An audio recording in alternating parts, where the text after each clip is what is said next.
오늘 하나님의 말씀은 마태복음 24장 21절과 22절 말씀을 보겠습니다. 마태복음 24장 21절 22절 말씀 봉독합니다. 이는 그때에 큰 환란이 있겠음이라. 창세로부터 지금까지 이런 환란이 없었고 후에도 없으리라. 그 날들을 감하지 아니할 것이면 모든 육체가 구원을 얻지 못할 것이나 그러나 택하신 자들을 위하여 그 날들을 감하시리라. 이는 하나님의 말씀이니라. 아멘. 예수님은 3년의 공생애를 마치고 이제 제자들과 헤어지게 될 때에 세상 종말이 어떻게 되느냐 궁금해하는 제자들에게 이렇게 말씀했습니다. 마지막 때에는 하여튼 지구촌 구석구석에 지진이 일어나고 또 홍수, 또 오늘 우리가 겪고 있는 태풍, 이런 자연재해와 전쟁의 소리가 끊어지지 않는다. 아침에 텔레비 틀면은 그런 소리부터 시작해서 저녁에 TV를 끌 때 되면은 또 그런 소리로 하루를 마치게 된다. 그렇게 말씀을 했습니다. 예수님 말씀한 것처럼 그 어느 때보다 우리가 절감하는 그러한 때를 살고 있습니다. 지진이 나고 태풍이 몰아닥치고 전쟁의 소리가 우리의 마음을 떨리게 하는 그러한 하루하루를 오늘 우리가 살고 있는 것이죠. 오늘 본문의 말씀에서도 예수님은 우리가 제일 궁금하게 생각하는 이 땅의 마지막 환란에 대해서 우리가 시간 관계상 21절과 22절 말씀만 읽었지만은 마태복음 24장을 우리가 종말장이라 이렇게 말을 합니다. 들어보면은 첫째, 오늘 우리가 듣고 있는 이 모든 얘기들이 여기 다 담겨 있습니다. 이런 가운데서 우리가 어떻게 살아야 될 것인가? 우리가 어떤 준비를 해야 될 것인가? 정말 이렇게 아무런 대책 없이 있다가 환란을 당하고 소리 소문 없이 죽고 마는 그런 어리석은 존재가 되어서야 되겠는가? 여러 가지를 생각하게 하는 말씀이 마태복음 24장에 기록되어 있습니다. 여러분들 오늘 집에 가면은 반드시 마태복음 24장을 꼭 한 번은 읽어 보시길 바랍니다.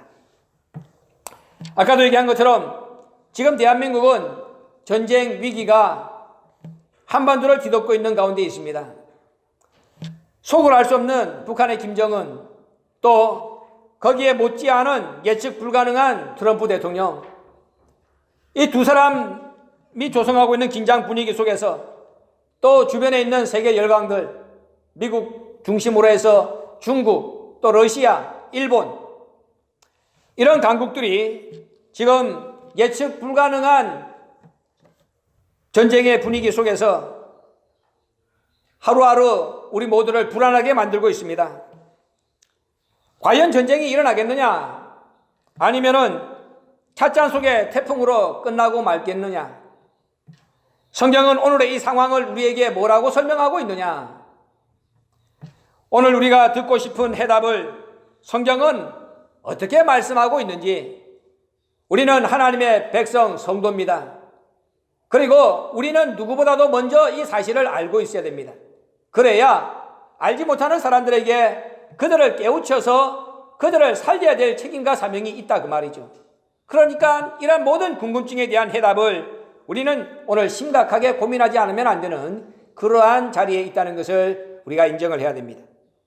원로 목사님은 오늘 본문의 말씀을 1985년 1월 27일 주일 3부 예배를 통해서 대환란, 아마겟돈 전쟁이란 제목으로 말씀을 하셨습니다. 오늘 우리가 당하고 있는 이 작금의 상황에 대처하는 능력을 미리 우리에게 말씀을 통하여 가르쳐 주신 것입니다. 그래서 오늘 우리는 이 말씀을 다시 한번 되새김질하면서 각자 자기 신앙의 수준에서 정답을 찾아야 됩니다. 환란이 어떻게 진행되는구나, 나는 무엇을 준비해야 되는구나, 하나님이 오늘 우리에게 요구하는 것이 무엇이구나, 이것을 알고 이것을 모르는 사람들에게 가르쳐줘서 그들의 영혼까지도 살려줘야 될 책임이 오늘 우리에게 있다 생각하시고 주목을 해서 오늘 본문의 말씀을 우리가 들으시기 바랍니다. 결론적으로 말씀을 들으면은 성도는 환란을 당하게 되어 있다, 이게 성경의 말씀입니다. 그러나 세대주의자들은 환란을 성도는 당하지 않는다, 이렇게 거짓말합니다. 환란이 오면은 성도들은 공중으로 주님과 함께 올라가서 혼인잔치를 한다. 자신들의 혼인잔치 할 때 땅에 있는 사람들만 환난을 당한다. 환난이 없다는 이 말들은 다 거짓말이라고 원로 목사님은 말씀을 했습니다. 그것은 성경을 잘못 이해하기 때문이다. 성경은 한결같이 성도는 마지막 때 예외 없이 환난을 통과하게 되어 있다. 그렇게 기록되어 있다는 것을 잊지 말라고 말씀을 했습니다. 환난이 없는데 왜 끝까지 참고 견뎌야 된다고 우리에게 말씀하겠습니까? 환난이 없는데 왜 짐승의 표를 받아서는 안 된다고 말씀을 하시겠습니까? 환난이 없다면 왜 환난의 날짜를 감해 준다고 말씀을 했겠습니까? 환난이 없는데 왜 우리에게 시험의 때를 면하게 해주시겠다 이렇게 말씀을 하고 있습니까? 요한계시록 3장 10절에서 시험의 때를 면하게 해준다는 말은 시험이 없다는 말이 아니라고 그랬습니다. 시험이 없는 것이 아니라 시험을 똑같이 당하지만은 그 시험 속에서 살아남을 수 있는 길을 주신다 그 말입니다. 그 시험이 있다는 것이죠. 평안할 때는 다 잘 믿는다고 자기 믿음을 자랑합니다. 나같이만 믿어봐라 그렇게 자랑하죠. 누가 진짜고 누가 가짜인지 어떻게 알 수 있습니까? 그래서 하나님은 우리에게 환난을 주시는 겁니다. 환난을 통해서 참과 거짓을 구분하고 환난을 통해서 알곡과 가라지를 구분하는 것입니다. 그러니까는 환난은 이 땅에 살아가는 하나님의 백성들에게 필수 코스야. 요한계시록 11장 3절에서 9절까지 말씀을 보면은 거기에 두 증인이 나오고 두 촛대가 나오고 두 감람나무가 나옵니다. 이 두 증인이 1260일 동안 예언하고 증거를 마치고 난 뒤에는 무저갱에서 올라온 짐승에게 죽임을 당한다. 성경은 그렇게 말씀하고 있습니다. 하나님의 말씀을 힘을 다하여 증거한 하나님의 거룩한 백성 증인이 마지막에 죽임을 당하는 거예요. 그리고 3일 반 동안 세상 사람들한테 조롱을 당합니다. 시체를 장사 지내도 못하게 합니다. 그러니까는 백주에 죽어서 시체가 그냥 들판에 널브러져 있습니다. 그렇게 조롱을 당하는 3일 반 동안, 그 3일 반이 끝나고 난 뒤에 하나님이 생기를 줘가지고 생기가 들어가서 일어나니까 하나님께서 그들을 구름 타고 올라와라 이렇게 초청을 했다고 성경은 분명하게 말씀하고 있습니다. 환난이 있다는 것이고 환난을 당한다는 것이고 환난 뒤에 영광을 받는다는 것입니다. 환난이 없다는 말은 거짓말이라는 것이죠. 전쟁 나면 피난 갈 수 있겠지. 아이고, 피난 어떻게 갑니까? 미국이라고 해서 안전하다? 아닙니다. 성경 말씀에 지구촌 구석까지 미치지 않는 곳이 없는 환난을 당하게 되어 있다. 우리도 당한다 그 말입니다. 여기서 살아남는 자가 되라는 것이 성경의 요구입니다. 환난 속에서 살아남는 자가 되라. 살아남아야 재림하시는 예수를 맞이할 수 있고 살아남아야 에녹처럼 엘리야처럼 죽지 않고 변화받을 수가 있기 때문에 살아남아야 된다. 성경은 오늘 우리에게 살아남게 하기 위해서 이 말씀을 하시는 겁니다. 살아남아야 된다는 것이죠. 누가복음 21장 36절 보세요. 이러므로 너희는 장차 올 이 모든 일을 능히 피하고 인자 앞에 서도록 항상 기도하며 깨어 있어라 이렇게 말씀했습니다. 환난 가운데서 피할 자가 있다는 것이죠. 환난 가운데서 살아남아서 인자 앞에 서는 자가 있다는 것입니다. 그래서 그런 사람들이 되기 위해서 항상 기도하고 깨어 있어라. 깨어 있으면은 사는 길이 보인다는 것입니다. 노아는 그런 길을 허락을 받았습니다. 창세기 6장 9절을 보면은 땅 위에 인간들이 얼마나 하나님 앞에 범죄하는지 보는 것마다 듣는 것마다 하나님이 구역질이 날 정도입니다. 사람 지은 것을 한탄했다고 말씀합니다. 그래서 하나님 말씀하기를 내가 이 지면에 있는 모든 생물들을 쓸어버리리라. 그런 가운데에 노아는 하나님 앞에 은혜를 입었습니다. 이 은혜가 노아에게 하나님께서 주신 피하는 길, 사는 길이었다 그 말이죠. 그런데 하나님 성경 말씀을 보면은 노아에게만 그런 은혜를 주는 것이 아니라 오늘 이 시대를 살아가는 저와 여러분에게도 하나님은 같은 은혜를 주신다고 말씀하고 있습니다. 베드로전서 1장 13절을 보세요. 그러므로 너희 마음의 허리를 동이고 근신하여 예수 그리스도의 나타나실 때에 너희에게 가져올 은혜를 온전히 바랄지어다 이렇게 말씀했습니다. 마지막 이 땅을 살아가는 하나님의 백성 저와 여러분에게 하나님이 주시는 마지막 은혜가 또 있다는 것입니다. 그거를 바라는 거야. 아이고 전쟁 나면 어떻게 할까? 이 환난 속에서 내가 어떻게 해야 되나? 환난을 염려하고 전쟁을 걱정할 시간에 하나님의 마지막 은혜를 바라라. 사모해라. 그것이 너희에게 피난길이 된다. 은혜로 전쟁과 환난의 염려를 덮어버려라. 하나님이 말씀을 하고 있다는 것입니다. 그잖아요. 다른 사람들이 피난 간다고 짐 싸고 불안해가지고 떨고 있을 때 하나님의 백성 성도들이 똑같은 모습으로 그런 추앙꼴을 보이면은 누가 그들에게 지침이 되고 가르침이 되겠습니까? 그렇잖아요. 그러니까 저와 여러분은 이 말씀을 통해서 환난 가운데 우리가 어떻게 대처할 수 있느냐, 하나님은 이 성경을 우리에게 매뉴얼로 주신 거야. 그걸 여러분들이나 내가 잘 숙지해서 이때는 이렇게 하면 되는 거야, 이때는 이쪽 길로 가면 되는 거야, 그렇게 가르쳐줘서 함께 사는 길을 우리가 열어야 된다 그 말입니다. 그것이 오늘 하나님의 백성들이 해야 될 책임 있는 행동이다 명심하시길 바랍니다. 성경은 이 마지막 환난을 7년 대환난이라 이렇게 말씀했습니다. 7년 대환난. 7이라고 하는 숫자는 완전수입니다. 그런데 이 7이라고 하는 완전수로 구원을 받는 사람이 있는가 하면은 이 7이라고 하는 완전수로 심판을 받는 사람도 있다는 것이죠. 어떤 사람이 구원을 받고 어떤 사람이 심판을 받느냐? 예수를 잘 믿는 사람, 그들은 7일 안식 세계에 들어가서 구원을 받습니다. 반면에 예수를 제대로 믿지 않는 사람은 7년 대환난 속에 들어가서 심판을 받는다. 하나님의 말씀입니다.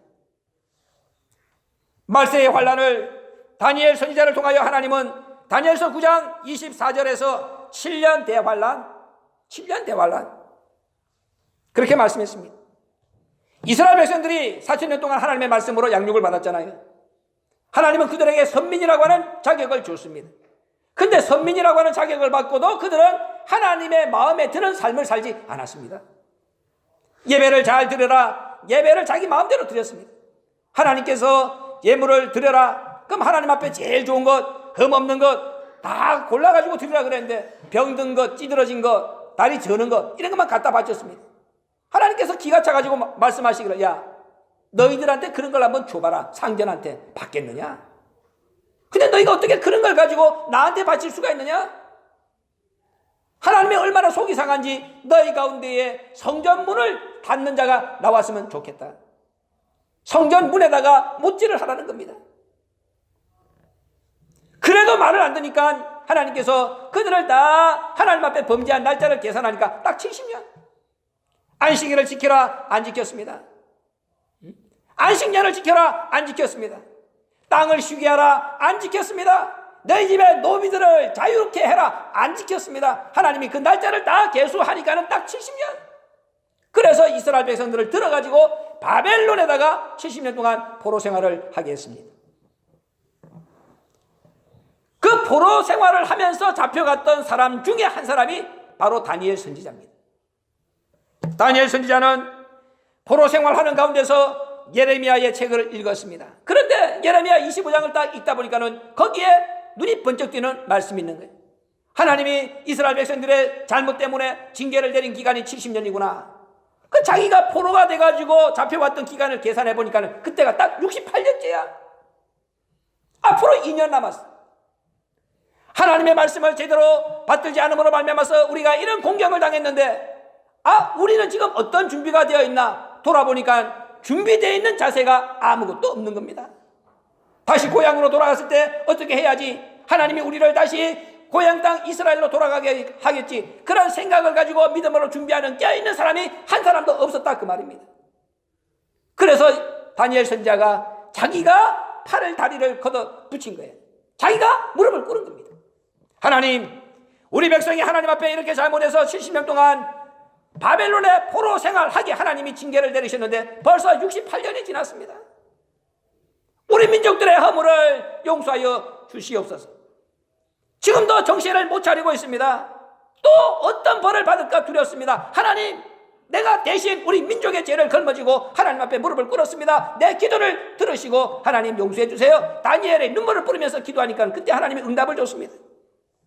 응답을 주시되 이스라엘 백성들이 앞으로 어떻게 된다 그것만 가르쳐준 것이 아니라 앞으로 이 땅에 살아가는 모든 인류들이 맞이하게 되는 마지막 대환란에 대해서 하나님이 계시로 보여줬다 그 말입니다. 다니엘서 9장 25절 그 하나님께서 이 땅에 임하는 마지막 대환란의 계시를 다니엘에게 보여줬는데 그 계시의 내용이 뭐냐? 70일에로 세상은 끝장난다 그것입니다. 그리고 그 70일에를 7일에 62일에 그리고 마지막 한 일에로 나누어서 설명을 했습니다. 지금 저와 여러분이 살고 있는 오늘 이 시대 어떤 시대냐? 이미 7일에는 지났습니다. 62일에도 지났습니다. 그리고 지금 저와 여러분이 살고 있는 오늘은 마지막 한 일회가 전개되는 그러한 시점입니다. 그래서 이 마지막 한 일회를 7년 대환란이라 이렇게 성경은 말씀하고 있는 것입니다. 그런데 다니엘서 7장 25절을 보면은 하나님은 이 7년 대환란을 다시 반으로 딱 나눴습니다. 그러니까 앞에는 전 3년 반, 뒤에는 후 3년 반. 전 3년 반 동안에는 뭐 하느냐? 하나님의 말씀을 풍성하게 듣습니다. 하나님의 말씀을 풍성하게 들어. 어디 가도 하나님 말씀을 듣습니다. 여러분 요새 봐봐. 뭐 TV를 키든지 뭐 인터넷 방송 봐봐. 세상에 목사라는 목사는 다 나와서 설교해. 자기 입맛대로 고를 수 있어. 말씀의 풍년시대입니다. 그 말씀이 뭐 내 영혼의 울림이 되든 울림이 안 되든 뭐 어디서나 말씀은 원하면 들을 수 있다 그 말이야. 말씀의 풍년시대. 전 3년 반. 그리고 마지막 하나님께서 절반 후반부에 있는 절반을 후 3년 반. 그때는 뭐냐? 말씀을 듣고 싶어도 듣지 못해. 들어도 내 영혼에 감동이 없어. 들어도 내가 정신을 차리지 못합니다. 왜? 이미 내가 그 말씀하고는 상관없는 존재가 되어버렸다 그 말이에요. 제사를 드리고자 싶어도 제사를 드릴 수 없습니다. 마음이 제사를 드리고자 하는 마음이 안 생겨? 안 생겨? 억지로 됩니까? 교회 가고 싶은 마음이 억지로 생기냐 그 말이야. 하나님 앞에 예배 드려야겠다는 마음이 억지로 됩니까? 안 됩니다. 그게 후 3년 반이야. 오늘 저와 여러분은 바로 이런 시대 속에 살고 있다 그 말이에요. 한 사람이 예배를 드리러 갈 때 한 사람은 예배를 드리러 가지 않습니다. 7년 대환란이라고 해서 꼭 앞에는 말씀 듣고 뒤에는 말씀 안 듣고 아닙니다. 그 상황이 동시에 벌어지기도 합니다. 같은 집안에서도 한 사람은 예배를 드리러 가자, 한 사람은 예배를 드리러 안 갑니다. 그러니까 예수님 말씀하기를 한 사람은 데려가고 한 사람은 안 데려가고 그런 상황이 오늘 저와 여러분이 살고 있는 이 7년 대환란 속에서 벌어지고 있는 현상들이다. 오늘 이 시대에 그런 현상들이 나타나고 있지 않습니까? 그런 시대를 오늘 우리가 살고 있다는 것을 명심을 해야 됩니다. 명심을 해야 돼. 두렵게 생각을 해야 된다 그 말이죠. 환란을 우습게 생각하면 안 됩니다. 환란을 우습게 생각하면 안 돼. 에스겔서 4장 12절 보면은 하나님께서 인분이나 쇠똥에 떡을 구워 먹게 하는 환란이라고 그랬습니다. 사람이 불에다가 음식을 해 먹는 게 아닙니다. 하나님이 얼마나 화가 나는지, 야, 너 화장실 가서 똥 넣어. 에스겔 선지자에게 그런 거예요. 예, 똥을 놓습니다. 하나님, 야, 그 똥에다가 음식을 한번 해 먹어봐라. 그러니까 에스겔 선지자가 아이고 하나님, 내가 지금까지 거룩하게 살았는데 차마 그 짓은 못하겠습니다. 하나님 말씀하기를, 그래? 네 똥인데도 거기다가 네가 밥을 못 해 먹겠냐? 아이고, 할 수 없는데. 그래, 그럼 나가서 소똥을 구해와라. 그럼 소똥에다 구워 먹으라 그거야. 또 에스겔서 5장 10절을 보세요. 아비가 아들을 잡아먹고 아들이 아버지를 잡아먹습니다. 얼마나 먹을 것이 없으면 사랑스러운 자식들을 아버지가 잡아먹어. 또 자기 아들이 아버지를 잡아먹어. 눈이 돌아. 요한계시록 6장 5절에 보면은 검은 말이 몰고 오는 흉년에 따라 이랬습니다. 검은 말이 흉년을 몰고 와. 그때는 기도해봐야 소용이 없다는 거죠. 할문은 닫히고 환상도 볼 수가 없습니다. 그래서 지금 이렇게 평화로울 때에 말씀을 통하여 준비시켜주면은 이때 정신 차리고 이때에 하나님의 말씀으로 무장해라. 그러면 산다. 요한계시록 6장 6절을 보세요. 감람류와 포도주는 해치지 말라. 땅에 있는 모든 생물들을 다 굶어 죽게 하는 환란이 왔을 때에 하나님 말씀하기를 감람류와 포도주는 해치지 말라. 무슨 말이겠습니까? 감람류는 성령을 상징하고 포도주는 말씀을 상징합니다.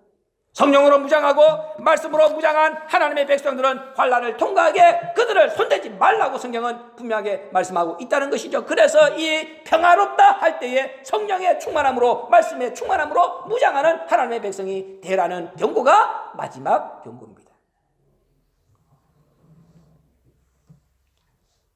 오늘 우리 눈앞에 마지막 전쟁이 다가오고 있는데 성경은 이 마지막 전쟁을 아마겟돈 전쟁이라고 말씀하고 있습니다.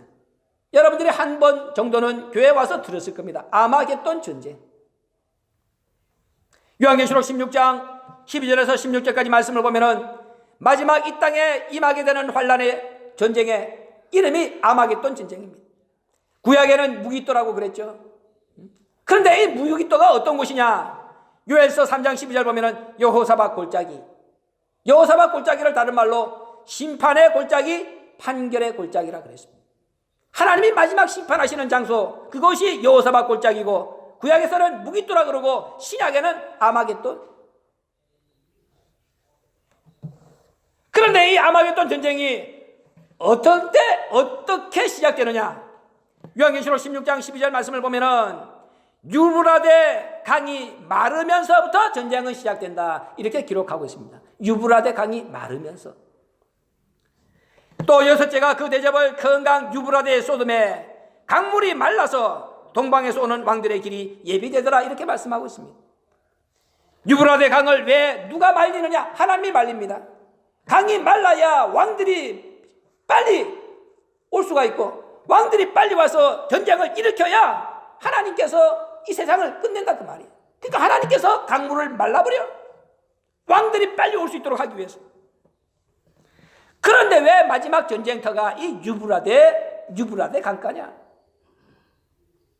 원로 목사님의 구소다 시리즈를 통해서 우리는 유브라데가 어떤 곳이라는 것을 가르침을 받았습니다. 유브라데 뜻이 천국 곳간이라 그랬습니다. 아브라함이 이 유브라데 강을 건너서 하나님의 백성이 됐습니다. 또 우리가 잘 아는 에벨도 유브라데가 강을 건너서 살았다고 성경은 말씀하고 있습니다. 유브라데 강을 건너는 자는 살고 유브라데 강을 건너지 않는 자는 죽었습니다. 그게 원로 목사님이 창세기 족보를 통하여 우리에게 가르쳐 주신 말씀입니다. 그런데 이 유브라데 천국 곳간이라고 하는 이곳이 마지막 하나님의 군대와 사단의 군대가 격돌하는 전쟁터입니다. 마지막 하나님의 군대 그리고 사단의 군대가 이곳에 모여서 마지막 격전을 벌이는 거야. 천국 곳간에서. 그런데 하나님께서 그 강을 말라버리게 했다. 그렇게 성경은 말씀하고 있습니다. 천국 곳간 유브라데가 말랐다는 뜻이 무엇이겠습니까? 하나님의 은혜도 말라버리고 하나님의 말씀도 말라버리고 하나님의 말씀을 그리워하는 영혼들도 말라버리고 다 마른 것밖에 없어. 천국 곳간이 들어가서 하나님의 은혜로 충만해야 될 그 곳간이 다 말라버렸습니다. 은혜 있는 사람의 기도가 없죠. 말씀을 사모하는 사람들의 그 열정도 없죠. 그러니까는 하나님께서 볼 때에 은혜도 마르고 말씀도 마르고 영혼도 말라버리고 살고 싶어도 살 수 없는 그때 다 말라버렸을 때에 하나님께서 전쟁을 일으킨다는 것이죠. 오늘 저와 여러분들의 영혼을 한번 들여다봐. 내 영혼은 마르지 않았는가? 과연 내가 기도로 내가 윤택이 흐르는 내 영혼을 가지고 있고 말씀으로 충만하게 촉촉하게 적셔 있고 기도에 눈물이 마르지 아니하는 은혜 충만한 이 내 심령인지 한번 돌아봐. 이게 말라버리면 하나님께서 유브라데 천국 곳간 거기에서 하나님이 전쟁을 일으킨다는 거예요. 지금이 바로 그런 시대가 아니냐는 것이죠. 마르지 않은 자는 유브라데에서 살지만은 마른 자는 유브라데에서 죽는다는 것이 하나님의 결론입니다. 근데 이 유브라데에서 전쟁이 일어나는데 개구리 같은 새 더러운 영이 그 전쟁을 주관한다고 성경에 말씀하고 있습니다.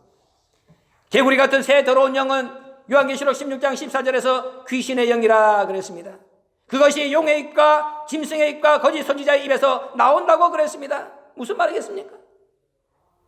귀신의 영이 거짓 선지자의 입에서 나와서 이 땅에 거짓 종교를 퍼뜨리고 거짓 사상을 퍼뜨리고 거짓 복음을 퍼뜨리고, 그래서 또 그것이 좋다고 쫓아다니고, 그래서 더 이상 하나님의 영이 들어갈 곳이 없고 세상이 하나님 말씀보다 귀신의 말에 더 미혹되어서 하나님을 외면하는 그때에 하나님이 전쟁을 일으키신다는 겁니다. 말로는 하나님 사랑합니다. 교회 나옵니다. 교회 나와서 더 돈을 사랑하고, 교회 나와서 하나님의 말씀보다는 세상의 온갖 잡것에 더 신경 쓰고, 하나님이 영이신데 왜 그걸 모르겠습니까? 나와가지고 하나님의 말씀을 듣고 하나님의 말씀을 전해야 되는데, 나와가지고 하나님의 말씀을 안 들으니까는 입에서 나오는 것들이 전부 다가 용, 짐승, 거짓 선지자의 입에서 뱉어낸 그 귀신의 영을 가지고 대신 전달하는 소리들, 영 분별을 못합니다. 영 분별을 못해. 그래서 하나님이 그때 전쟁을 일으킨다는 거죠. 개구리 같은 새 더러운 영이라 그랬습니다. 개구리는 언제나 하나님이 심판의 도구로 썼습니다. 애굽에서 이스라엘 백성들이 출애굽할 때 하나님이 개구리를 썼잖아요. 그리고 레위기 11장 10절을 보면은 개구리는 하나님이 가장 더러운 것으로 간주하는 부정한 짐승으로 나옵니다. 왜? 개구리는 지느러미가 없고 비늘이 없습니다. 하나님이 가증스럽다는 거예요. 무슨 말입니까? 교회 나와서 하나님의 말씀으로 무장을 하고 예수님의 말씀으로 무장을 했다는 사람들이 하나님의 말씀대로 살지 않고 그저 행동보다 말이 앞섭니다.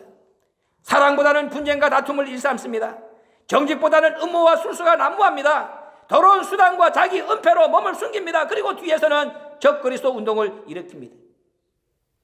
그래서 하나님이 참다 보다 못해가지고 그들을 통해서 그 개구리를 역으로 이용해서 천하의 임금들을 한자리에 모아서 전쟁을 일으키는데, 바로 그것이 유브라데라고 성경은 말씀하고 있습니다. 그것이 아마겟돈 전쟁의 참상입니다. 하나님의 백성들은 왜 아마겟돈 전쟁이 시작되는지, 그리고 아마겟돈이 무엇이고 어디인지 정확하게 알아야 될 필요가 있습니다. 지역과 장소를 말하는 것이 아닙니다. 전쟁의 원인을 알고 전쟁의 이유를 알아서 전쟁에서 살아남는 자가 되라고 하나님은 오늘 우리에게 아마겟돈이 무엇이고 그 아마겟돈이 무엇을 상징하는 것인지 깨달으라고 우리에게 말씀을 하고 있다는 것입니다. 고린도전서 14장 10절에 우연은 없다, 다 이유가 있다. 아까 얘기한 1985년 1월 27일 주일 3부 원로 목사님의 이 말씀 테이프를 보면은 원로 목사님이 비유로 들어서 하신 말씀 중에 이런 내용이 있습니다. 왜 이스라엘 백성들에게 하나님이 난지 8일 만에 할례를 받겠느냐? 난지 8일 만에. 그리고 우리가 일제 통치를 받을 때에 이 팔도 강산에 일본의 총독이 파송되어 왔는데 8명이 파송되어 왔답니다. 팔도 강산에 8명의 총독이 파송되어 오고 일본이 망했습니다. 한국이 마침내 6.25 전쟁이 일어났을 때에 이 6.25 그리고 일본이 망하고 미군이 들어왔을 때에 한국에 들어온 그 군대가 미8군이잖아. 그죠? 지금도 미8군이라 그러잖아. 또 6.25 때 인민군이 망하니까는 중국에서 들어온 군들을 팔로군이라고 그래. 원로목사님 말씀이 그 내용에 야 이것들이 다 우연인 줄 아냐? 우연이 아니라는 거야. 세상에 우연이 없다는 거야. 이렇게 예언된 끝이 지금 저와 여러분 눈앞에 이제 다가왔다는 겁니다. 아까 얘기한 대로 여호사밧 골짜기는 판결의 골짜기, 심판의 골짜기입니다. 요한계시록 20장 11절에서는 이 골짜기를 백보자 심판대가 펼쳐진 골짜기라고 말씀했습니다. 요한계시록 9장 16절에 이곳에 마병 대만 2만만 2억 명을 하나님이 모읍니다. 말을 탄 사람만 2억 명을 모아. 그러면 군인수가 이만큼 모이면은 민간인은 그들의 손에 얼마나 죽겠느냐 그 말입니다. 지난번에 북한이 6차 핵무기 실험을 했죠. 뉴스에서 떠드는 소리를 내가 들었습니다. 일본의 나가사키에 떨어졌던 원자폭탄의 위력의 25배. 히로시마에 떨어졌던 원자폭탄의 8배에서 10배의 위력이랍니다. 북한이 6차 핵실험을 통하여 터뜨린 그 위력 자체가 그 히로시마에 떨어진 원자폭탄으로 인하여 30만 명 이상이 지금도 그 후유증으로 앓고 있잖아요. 서울 시민들은 그 한 방에 300만 명이 즉사라 그럽니다. 이런 무서운 전쟁을 눈앞에 두고 살아가고 있는 것이 오늘 대한민국의 현실입니다. 에스겔서 38장 2절을 보면은 마지막 때에 이 땅에 전쟁을 일으키는 자들의 그 모습을 성경은 정확하게 예언하고 있습니다. 마곡 땅에 있는 곡의 침략과 파멸 심판에 대해서 예언한 말씀이죠. 마곡은 전쟁을 일으키는 자들이 거하는 그 거주지, 그리고 곡은 그 전쟁을 일으킨 나라의 지도자들입니다. 근데 에스겔 38장에 다 나와 있어. 그들의 이름, 거주자, 로스, 메색, 두발, 다 창세기 10장에 나와 있는 이름들입니다. 야벳의 아들들의 이름이죠. 마곡은 둘째 아들이고, 두발은 다섯째 아들이고, 메색은 여섯째 아들입니다. 러시아는 로스에서 유래됐고, 모스크바는 메색 S에서 유발됐고, 두발스크는 두발에서 유래됐다. 이것은 우리가 얘기하는 것이 아니라 역사학자들이 얘기하는 것입니다. 성경에 예언된 내용대로 역사가 전개가 되고, 그 역사가 마침내 이 땅에 실현될 때에 세상 끝날이 온다는 것을 구속사와 세계사가 동시에 말씀하고 있다는 것을 우리에게 가르쳐주고 있는 것입니다. 그런데 거기에 보세요. 말세에 등장하는 곡 지도자들의 면면을 봐라 그랬습니다. 말세에 등장하는 곡 지도자들의 면면을 보면은 하나같이 정상인 사람이 없다. 다 비정상이다. 제가 그저께인가 뉴스를 보니까는 어떤 여기 미국의 어떤 기자가 그래서 놨어. 지금 세상에 있는 지도자들 봐라. 거기 정상인이 어디 있느냐. 내가 말한 거하고 똑같아서 내가 놀라서 그걸 봤다니까. 비정상들이래. 이게 우연이겠느냐. 정상이 아닌 자들이 전쟁을 일으킨다는 것이죠. 그렇다면 그 가운데에 하나님의 말씀으로 정상인의 삶을 사고 있는 성도들의 책임이 얼마나 크겠느냐 하는 것을 하나님은 오늘 우리에게 생각하라고 말씀을 하고 있는 것입니다. 어떻게 해야 이런 환난 대전쟁 속에서 아마겟돈을 눈앞에 두고 있는 우리가 살아남을 수 있겠느냐. 원로 목사님의 말씀의 결론입니다. 로마서 13장 11절에서 14절까지 말씀을 결론으로 주셨습니다. 어둠의 일을 벗고 빛의 갑옷을 입고 낮에와 같이 단정히 행하고 방탕과 술 취하지 말고 음란과 호색에 빠지지 말고 쟁투와 시기하지 말고 오직 주 예수 그리스도로 옷 입고 정력을 위하여 육신의 일을 도모하지 말라. 한마디로 말해서 성도의 기본을 우리에게 다시 한번 가르쳐 준 겁니다. 성도가 지금까지 가르침받은 말씀의 기본에 충실하면 된다. 다른 것도 새로운 길이 없다. 지금까지 그렇게 말씀으로 가르쳐줬던 그 기본에만 충실해라. 그러면은 하나님께서 너희들에게 살 길과 피할 길과 살아남을 길을 하나님께서 주시겠다. 성도의 기본에 충실만 하면 되는 것입니다. 우리가 가지고 있는 무기가 뭐가 있겠습니까? 기도밖에 더 있습니까? 니느웨 성을 하나님은 멸하려고 작정을 했습니다. 그래서 요나를 보냈지만은 요나가 도망을 갔습니다. 그래서 하나님은 요나에게 3일 동안 환난을 주고 다시 그를 살렸습니다. 요나가 정신을 차리고 다시 니느웨 성에 가가지고 하나님께서 이 땅에 심판을 내리기로 작정했다. 회개하지 않으면 죽는다. 그렇게 전했습니다. 니느웨 백성이 그 말을 듣고 하나님을 믿으면서 금식을 했습니다. 그리고 굵은 베옷을 입었습니다. 왕까지도 보좌에서 일어나 조복을 벗고 굵은 베옷을 입고 제에 앉아서 짐승들에게까지 금식을 선포하고 백성들은 하나님 앞에 힘을 다하여 부르짖으라고 조서를 내렸습니다. 그러면서 이 니느웨 왕이 한 말이 무엇이냐. 우리가 이렇게 하면은 혹시 하나님께서 뜻을 돌이키고 진노를 그쳐서 우리를 멸망치 않게 하시지 않겠느냐 그랬습니다. 하나님께서 나아보니까 죽이려고 작정했어.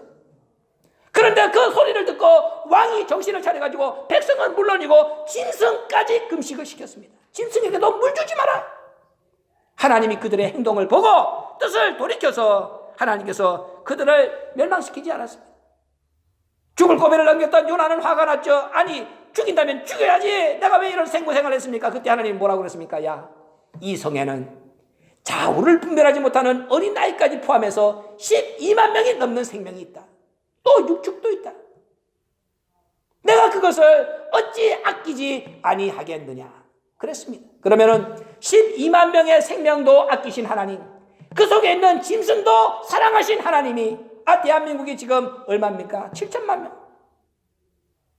이 대한민국 백성들, 말씀으로 지금까지 양육을 받은 대한민국 백성들, 하나님의 사람이 피와 눈물과 땀을 쏟으면서 지켜온 대한민국인데 하나님이 이 땅을 어둠이 마음대로 농락하고 짓밟게 내버려 두시겠습니까?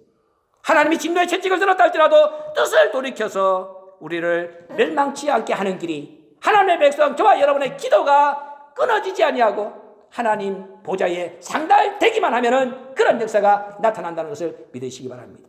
대환란, 대전쟁, 아마겟돈 전쟁, 하나님은 분명히 그 가운데서 살아남는 길이 있다고 하나님의 백성 저와 여러분에게 주시겠다고 약속했습니다. 그 길을 찾아서 먼저 내가 살고 우리 가족이 살고 우리 교회가 살고 우리 백성들이 살고 이 나라가 사는 거룩한 역사가 나 한 사람의 기도로 말미암아서 나타날 수 있도록 힘을 다하시길, 하나님의 거룩하신 명령 앞에 순종하면서 정성을 다하는 신광의 모든 권속 되시길 주의 이름으로 축원합니다. 고마우신 아버지 감사합니다. 말씀하신 대로 전쟁의 소리, 환란의 소리가 끊어지지 않는 시대를 살아가고 있습니다. 그렇다고 해서 우리가 세상 사람처럼 흔들리고 요동하는 것, 우리 아버지께서 원치 않는다는 것도 알고 있습니다.